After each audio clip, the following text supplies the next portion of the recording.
Well, hello and welcome back to my Monday mini session. I think I have finally decided on Monday minis. So welcome to Monday minis.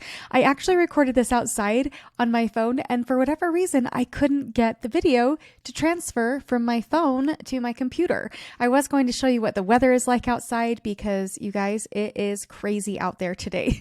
We moved to northern Utah from Kansas, and in Kansas, we were very used to the ice storms that we'd get out there, but now we're getting used to having Utah snow.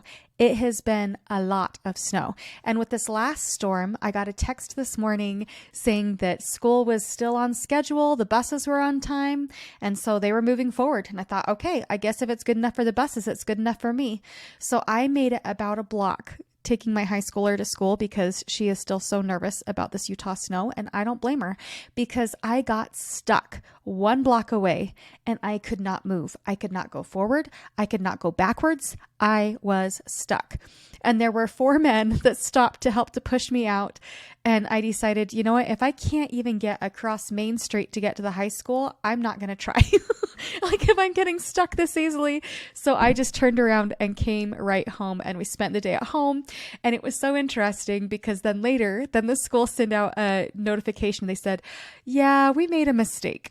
It was so interesting to just see that they were first saying, yeah, it's totally fine. Buses are great. And then it was 15 minutes after school started that they said, okay, well, we're going to have a delayed start. So school won't actually be starting for another hour. And then they sent out their email even after that saying, yeah, we made a mistake. Sorry, we should have been prioritizing our students and our faculty, and we hope everybody's safe.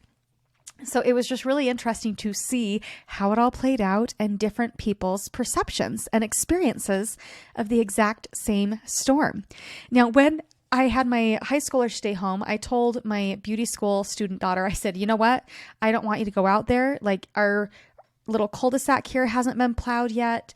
The roads are horrible. I didn't even make it a block. I don't want you to even try to go until we have seen a plow because it's just not safe. And her classmates were still going to class.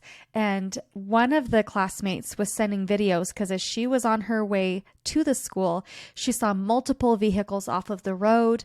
There was one point where there was an accident and the road was blocked off. You could see one car off of the side in a ditch and all of the emergency lights flashing as all of the vehicles arrived there.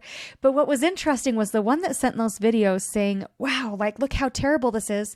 When she woke up, then all of her classmates were saying in the group thread about, boy, I don't know if I'm going to make it today. And she looked out her window and she's like, okay, really, guys?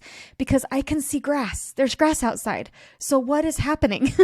And we all live in the same valley. So it was really interesting that, yeah, like storms come and they impact everybody so differently. And it is so easy to assume that because we're part of the same storm system, that it's impacting us in the same way. And I think that this really applies to life because oftentimes someone is going through a very similar experience. They get a similar diagnosis, or they have a similar conflict in their relationship, or they're also going through a divorce, or they have a similar thing going on with their child. And we assume that because it's similar, that it's the same. We assume that we know how to help them. We assume that we know how to meet them where they're at. We assume that we know if it's safe for them to drive to school or not that day, right? We make all of these assumptions about their situation and their circumstance because of our experience and perspective. And so for today's little mindful mini, or what did I call it? I even changed the name just now. Anyway, you know what I mean. I really want you to be aware of remaining open. Be open to receiving people where they're actually at. Try to stay in that place of compassionate curiosity and wonder, hey, like I got to work okay this morning. What was your experience like? It is so easy to dismiss other people and say, well, because I made it to work safely, then you should be just fine. Or because I made it to school safely, you should be just fine. We make all of these assumptions about other people's experiences. But today I want you to really practice that compassionate curiosity. Practice wondering what their experience might be like for them, and stop assuming that because you live in the same valley that you are experiencing the same severity when it comes to those storms of life. All right, that's all I have for you today. I hope you have a great one. Let's talk soon. Bye now.